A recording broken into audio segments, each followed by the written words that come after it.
السلام علیکم ویورز، آپ پروگرام دیکھ رہے ہیں براس ٹیکس اور میں ہوں آپ کی ہوسٹ معروف قریشی. ہمارے ساتھ موجود ہیں ہمارے اینالسٹ جناب زید حامد صاحب. السلام علیکم سر.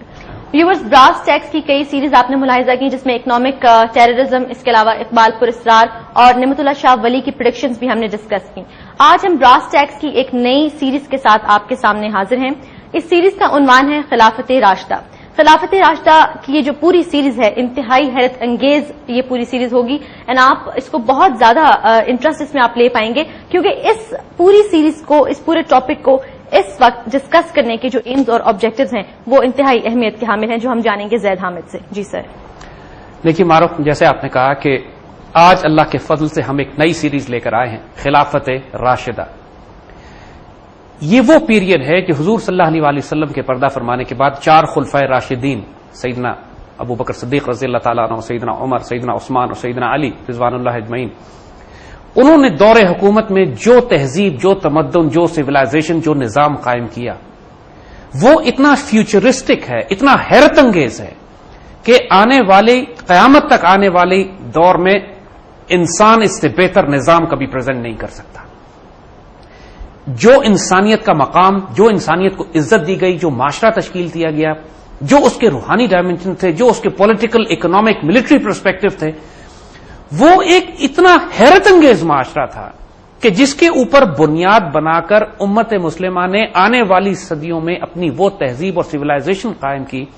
کہ جو آج تک جس سے دنیا کی آنکھیں چمک گئی ہیں، دمک گئی ہیں، جنہوں نے انسانوں نے اس سے بہتر سویلائزیشن تہذیب انسانوں کی کبھی نہیں دیکھی. ایک ماڈل تھا اور ایک ایسا ماڈل جو اپنے وقت کے لحاظ سے صدیوں آگے تھا، اتنا فیوچرسٹک تھا. اور آج کے دور میں بھی 21ویں صدی میں بھی فیوچرسٹک لگتا ہے. انسان تصور نہیں کر سکتے تھے اس نظام سے پہلے. اس سے پہلے رومن امپائرز تھیں، پرشین امپائر تھے، چین کا ایک اپنا نظام چل رہا تھا. اور جس طرح ظلم و ستم پوری دنیا میں جاری تھا، جس طرح اس وقت کی سپر پاورز نے انسانوں کی غلامی میں دبایا ہوا تھا، جس طرح ایکسپلائٹیشن تھی ہیومینٹی کی، جس طرح آج کی زبان میں کہیں ہیومن رائٹس کی وائلیشنز تھیں، جس طرح ظلم و ستم ہوتا تھا تہذیبوں پہ، قوموں پہ، انسانیت پہ، اللہ کی مخلوق پہ، فساد پھیل گیا تھا سمندر میں اور زمین پر ان لوگوں کے ہاتھوں سے کہ جو اس وقت دنیا میں حکومت کرتے تھے. ان کے مقابلے میں حضور صلی اللہ علیہ وسلم جو انقلاب برپا کرتے ہیں، جو پیغام آپ لے کر آتے ہیں، حضور کا 23 سالہ دور حکومت جس میں 10 سال مدنی پیریڈ کے،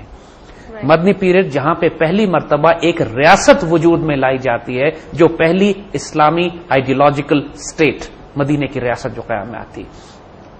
اور ہمارے آقا اور ربی کریم صلی اللہ علیہ وسلم نے جو اس ریاست کے پیرامیٹرز بنائے،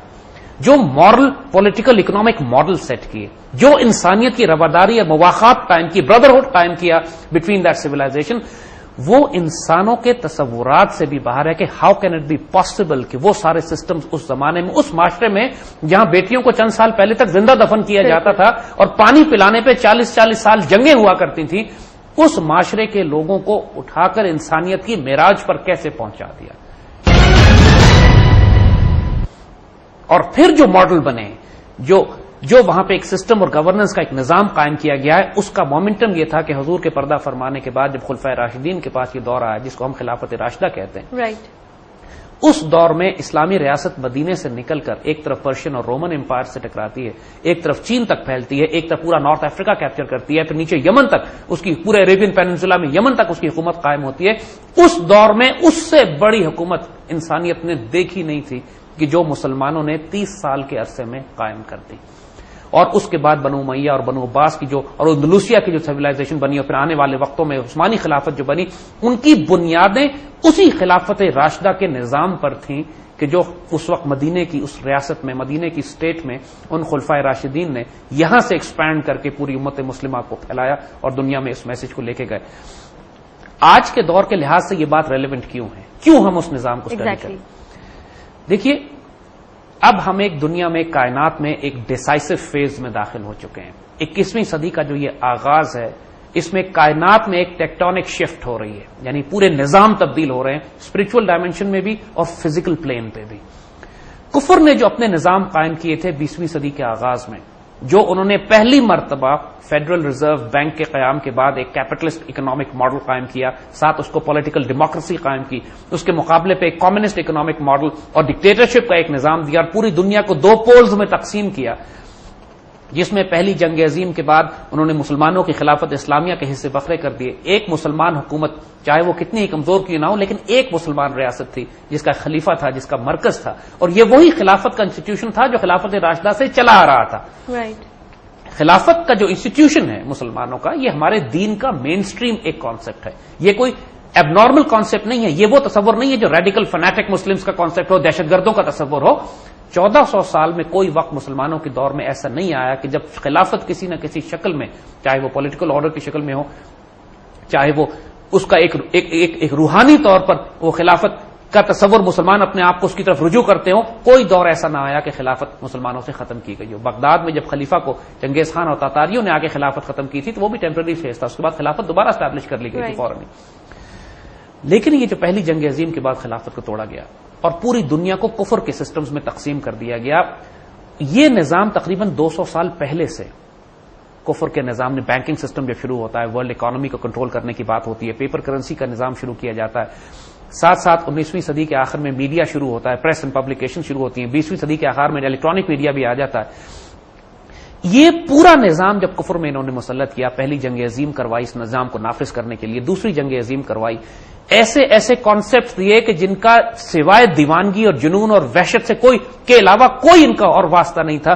Darwinism, liberalism, secularism, freedom of speech, women liberation, democracy, capitalism, freedom of expression, freedom of speech, entirely new concepts. پورے انسانیت کو آوارہ کر کے, تباہ و برباد کر کے غلام بنا دیا پوری دنیا کے انسانوں کو. اور انسانیت جتنی محروم اور ذلیل اور رسوا 20ویں صدی میں ہوئی ہے, اس سے پہلے کی ہزاروں سالوں صدیوں میں کبھی انسانیت پر اتنا ظلم نہیں ہوا جتنی اسے 20ویں صدی میں, جتنا 21ویں صدی میں. یعنی جتنے انسان پچھلے 500 سال میں, 800 سال میں نہیں مارے گئے, اتنے انسان انہوں نے 20ویں صدی کے پہلے 50 سال میں مارے. یعنی امیجن کیجئے کہ یہ کتنا ظالمانہ, اتنا ناپاک اور پلیت نظام جس کفر نے قائم کر کے انسانیت کے سر پہ مسلط کیا, اور روشنیاں اس کی گرد ایسی قائم کی کہ لوگوں کی آنکھیں چکو چوند ہو گئیں کہ لوگ یہ سمجھنے لگے کہ کیپٹلزم اور ڈیموکریسی کے علاوہ ہمارے پاس اور کوئی راستہ ہی نہیں ہے. صرف دوسری جنگ عظیم کے بعد سے لے کر آج تک یہ کوئی 20 کروڑ انسان ہلاک کر چکے ہیں دنیا میں, کہیں پہ جنگیں برپا کر کے, کہیں فوڈ کنٹرول کر کے, کہیں قحط برپا کر کے, کہیں آپس میں جینوسائڈ کروا کے, جس طرح روانڈا میں انہوں نے ہوٹوز اینڈ ٹوٹسیز کی جنگ کروائی, 2 مہینے میں 6 لاکھ 8 لاکھ آدمی مروا دیے. پوری دنیا میں جو قتل و غارت ان کا آج بھی جاری, کہیں بیماریاں پھیلا کے, ایڈز جاری کر کے, دوائیاں روک کے, فوڈ سپلائی کنٹرول کر کے.